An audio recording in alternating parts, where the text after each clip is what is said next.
Okay. So my first question is, do you feel as though food, in particular Southern foodways, has a large influence on your writing?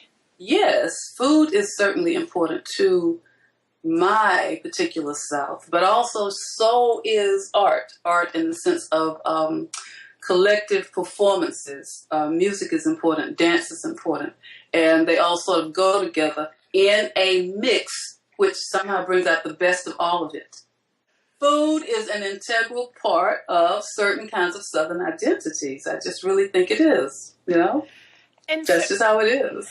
And so in your poetry, it plays a role much in the same way that sexuality does. How do you see the two in dialogue in your work?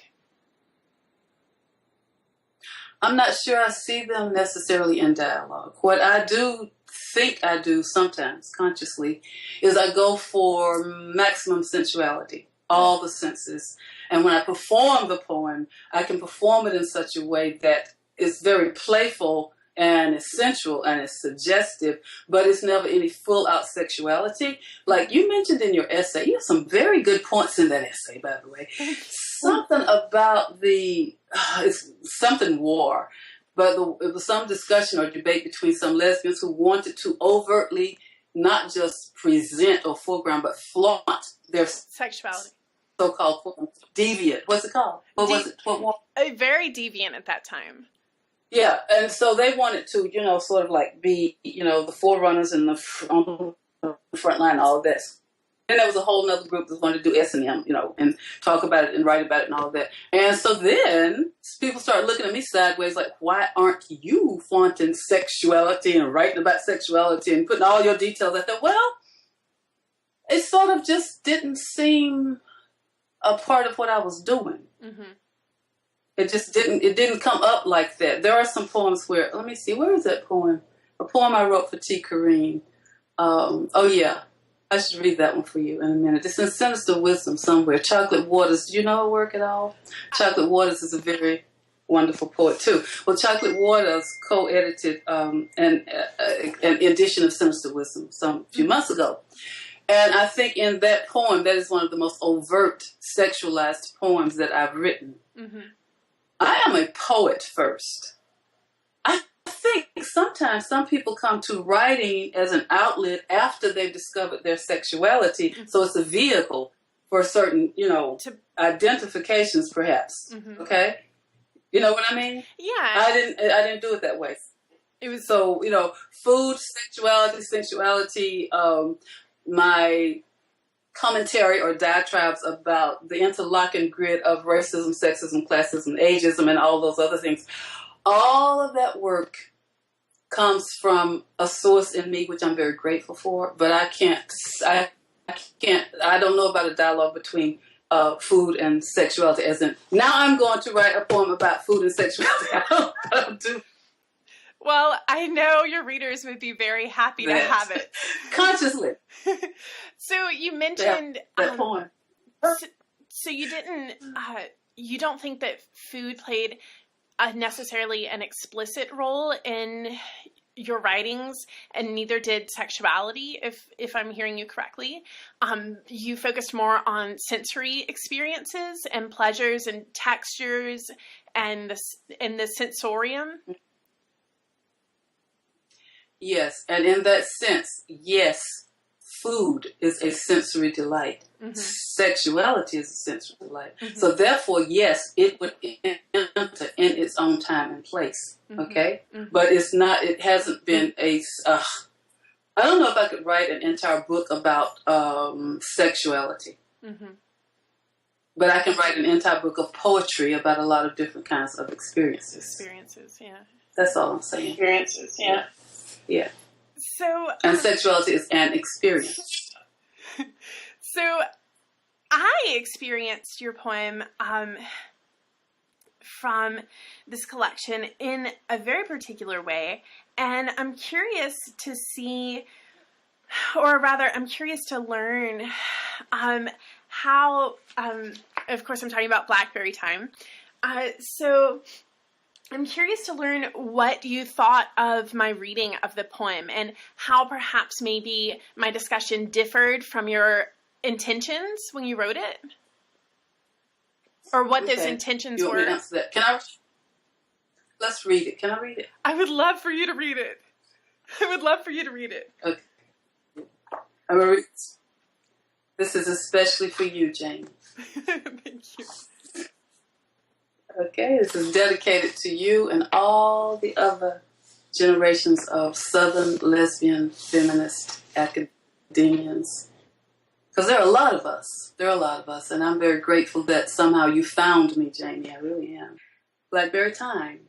At a certain time in summer, they grow wild and lush everywhere, each tiny grain filled with black juice, each little bubble a huge berry, blackberries wild and loose, mixed with honeysuckles and weeds, and all you have to do is fight off a few bugs, pick off a few stuck in the juice to get a mouth-stained purple-black smiling over that juice, hot and sensuous to the tongue and throat and bare brown feet. At that time in summer, when blackberries will again grow wild, free, unfenced, and unpolluted, I can find you in honeysuckles and weeds and know again your hot sweetness. That was wonderful. Actually, I just introduced this poem last week in my gay and lesbian lit and theory class at Ole Miss. And so my students had a lot to say about it too. And I want to know what your intentions were. And I'm going to tell you what my students had to say about it. Great. Oh, which I should tell you first. This, I think I really did have a dream. But the context of this book, at least half of this book, is a longing for Northeast Georgia, my hometown, where I grew up. And I was probably still in California at that time. And California, Los Angeles, because I was at the University of Southern California, it made me particularly homesick because it had one season and one kind of trees. And so I would find myself, after the fact, I did like it. I had a lot of lesbian feminist friends there. I was a part of a very dynamic and viable culture of women out there. And there's never been anything like it since, and probably never was before. At any rate, nevertheless, I would find myself literally dreaming of just a street in the community where I lived or people. So I would long for my home. And this is one of the poems expressing that longing. There are several in this book. Way Back Home is one of them, right? Mm-hmm. Have you heard that song, Way Back Home? I have. And it actually mentions blackberries and honeysuckles. Yes. So, yeah. And it does mention, you're right, it does mention honeysuckles, yeah. Anyway, and honeysuckles is a particular trope of mine because they did grow wild all around my grandparents' house. But anyway, so this poem is a poem which on the surface seems to be working sexuality and sensuality totally, and it does, and deliberately, particularly in stanza 2. Pick off a few stuck in the juice to get a mouth-stained smile and juice, hot, sensuous. Yeah, I don't even know if that was conscious. All I know is I was describing the sensation of, in the summer, eating a hot blackberry or two. And it was always a treat to find those blackberries, because they were sort of there but not there. You could see them and yet not see them. And I'm so pleased that you actually made that comment, because I think it pairs rather nicely with a response that I had from a student of mine last week.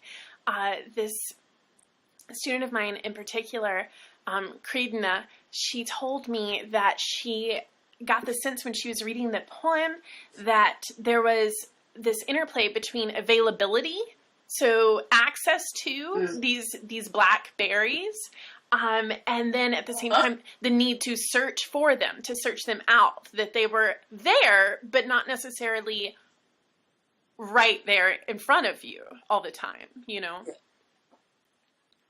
Wow, you have some excellent students. You tell that scholar I said thank you. I like the way you summarized and said it. But what happens in the third stanza, and I hope you won't be angry with me nor your students, is the whole thing turns on at that time in summer. Mm-hmm. What that says is there is no more time like that. Mm-hmm. There cannot ever be a time when blackberries will grow wild, free, unfenced, and unpolluted. Yeah. Unpolluted. There will not ever be a time, but if there were such a time, I could find you. So this is very much so kind of an invoking of an alternate reality, mm-hmm. and an acknowledgement of a sweetness, which literally, like in Junior Walker's song and like in a lot of the poems in this book, a South and a Southern experience which is not going to ever happen again. Mm-hmm. Mm-hmm. And this is a testament and a testimony to that.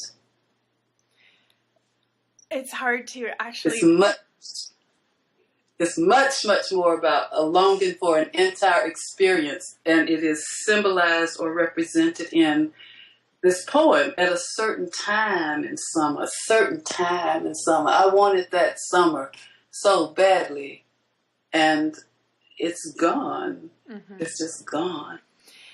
And so the first stanza, at a certain time in summer, and the last stanza, at that time in summer, do you mean to suggest that it's only that particular summer, or it's only that time in summer? And so next summer, there's still this sort of liminal temporal moment that opens up where these berries, again, taste in this way and that sensorium is invoked? Or is it just in the past, never to be accessed again in the same way? I think it could be both. Both, yeah. I honestly think it could be both. Yes. I mean, I like it that the poem is open to both, and it's mm-hmm. certainly open to your interpretation mm-hmm. of well, I can't even paraphrase how wonderfully you put it, but it is open to the interpretation of the blackberries being a sexual, what is stand-in, a metaphor for a sexual experience. It certainly, lends itself to all that deliberately.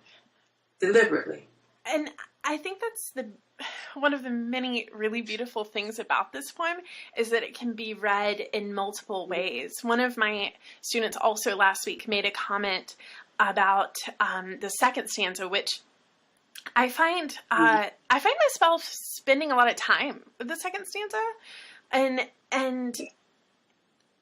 mixed with honeysuckles and weeds, and all you have to do is fight off a few bugs, pick off a few stuck in the juice.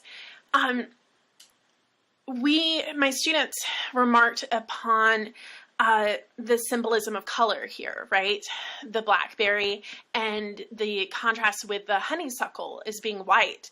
And I'm wondering if we were to sort of extend this reading beyond a certain time in summer, beyond a discussion of sexuality, is there any way that race plays, I guess, maybe even a subconscious role in this poem? No? Okay. No. Okay.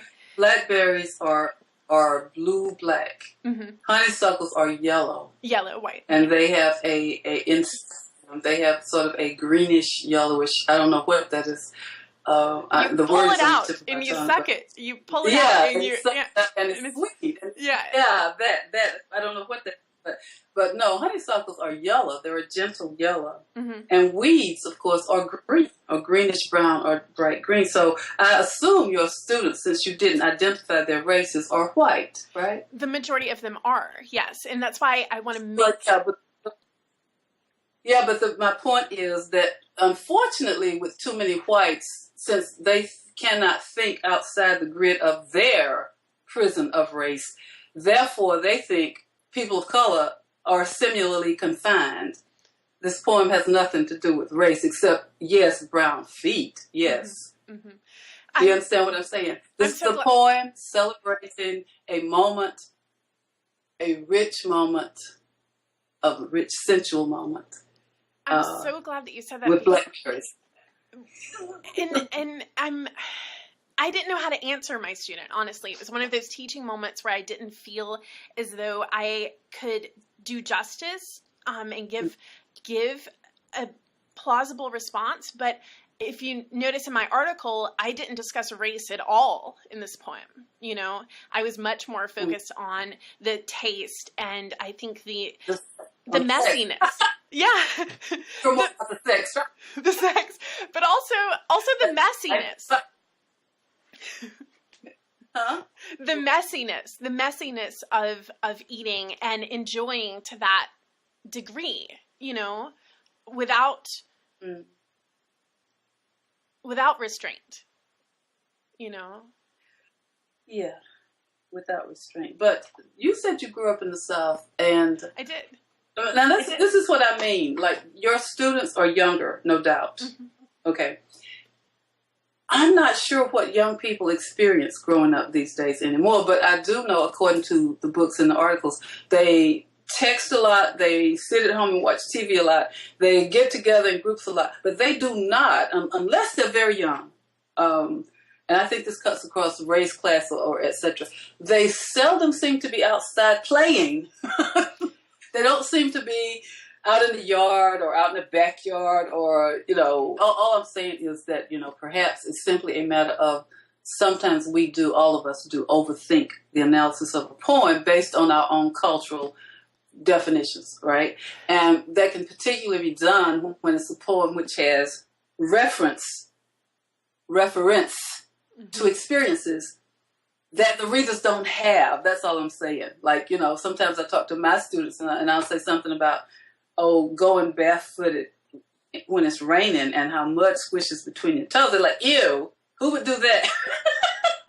It's like, okay, let's go on to something else. In other words, that's not something they would find pleasurable. It's alien, you know, to even be outside in the rain. Anyway, why would you be outside? Didn't you have an umbrella? One of them said, right? And these are all black students. So I think that sometimes it's simply a matter of if the reader doesn't have a certain kind of experience or reference for it. Now, the experience in the poem is something that almost everybody in my community, which also was a working class community, getting dirty was not an issue. Almost everybody in my community, and probably a lot of people in other communities at that time, in the 1950s and 1960s, would know that experience because we all played outside. We all walked around outside. And if we saw some blackberries, then we would if it was enough, we would let other people know. Somebody would go get a pail and we would pick them and take them home. And it might become a blackberry pie. But if it was just a little patch, it was just you just tried to eat as many as you could before anybody could get to it. Everybody found it. Because there's nothing like the taste. Nothing like the taste of, and strawberries too, or even peaches growing in the South. Nothing like that taste when it's come fully ripe. Mm-hmm. That was what I was trying to capture, is the ultimate taste sensation of blackberries in the South. Mm-hmm. Oh, in the summer. It's just holy. It's divine. Do you think that's what I was saying? Do you think there's something to be said for being outside and gathering them yourself that adds to the richness and the sweetness, as opposed to buying strawberries from Ponchatoula, Louisiana, you know, even though it's still from the region, the experience, which you're focusing so tightly on, the experience isn't the same. No, it's not the same. And yes, it is. Certainly, there's no comparison. The richness of just growing food in your own garden, to me, you know, cabbages taste better when I grow them. I had a garden last year, and I had some of the best cabbages. They were like huge, and I had collards and kale, and it was so much fun to go pick some leaves and then cook them for dinner, and I just loved that. Then I moved, and so I didn't have a garden anymore. But yes, it is richer, and it tastes better, at least it does to me, when, you know, you either grow it yourself or the land offers it to you like a gift. You know, that's really what it's about in certain parts of the South, or at least it used to be. Now, to come back to your thesis, though, the poem is about sexuality. Mm-hmm.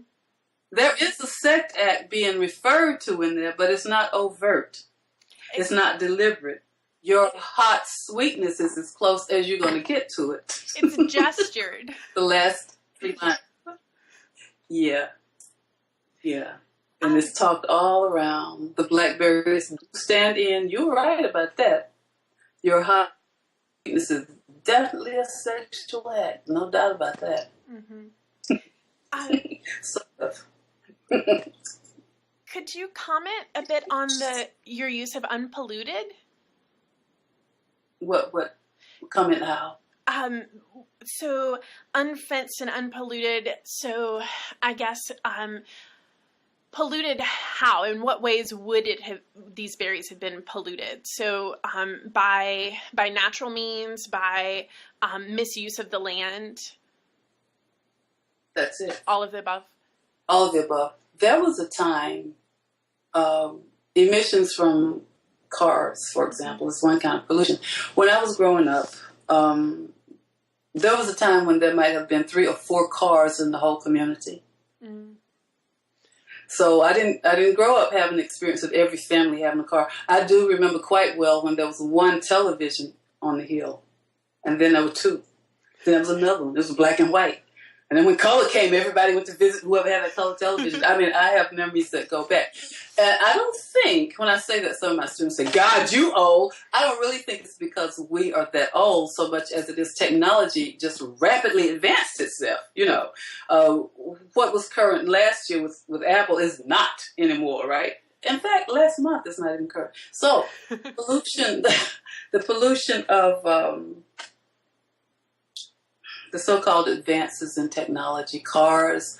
Then there came a time when people would decide to widen the roads. Now, the blackberries grew along the roads. And if the roads weren't paved, then there were blackberries and honeysuckles. But they would come through and spray poison on the side of the road to kill the weeds. That would also kill the honeysuckles, and the daylilies, the blackberries.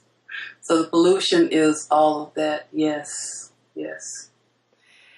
I'm so grateful that you were willing to talk about this poem with me, but I must confess I'm very curious about this other poem that you mentioned earlier that had been published in Sinister Wisdom. I've corresponded with Julie Enzer quite a bit, and I've met her once or twice. Yeah, we were on a couple of panels together at conferences, and so I'm wondering if you could tell me more about this poem that you mentioned.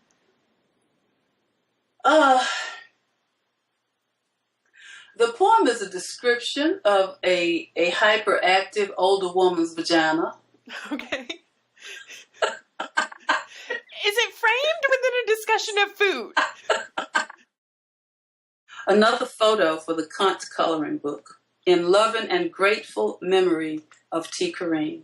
Here, T, a short series of close-up crotch shots.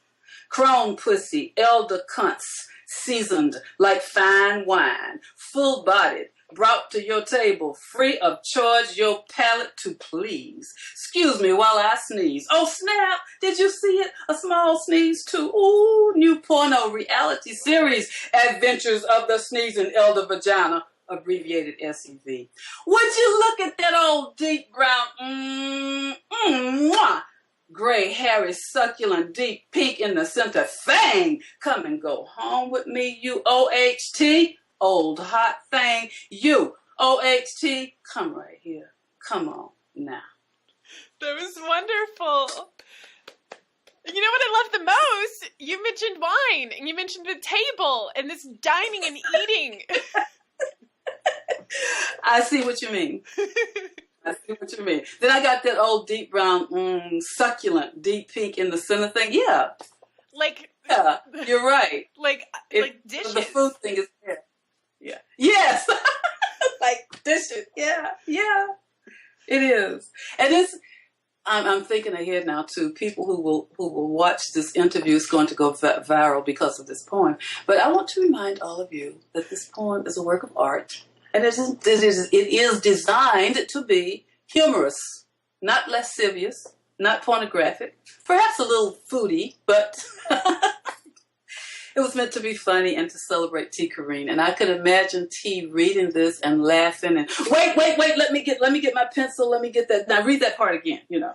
She was like that. So okay, so there is another poem which also supports your thesis. I wonder if I got any more and didn't know. I probably do, come to think of it. Why? Because I'm a Southerner. And because I'm from Northeast Georgia. I don't know what I know you're a Southerner too, but there's so many different kinds of South.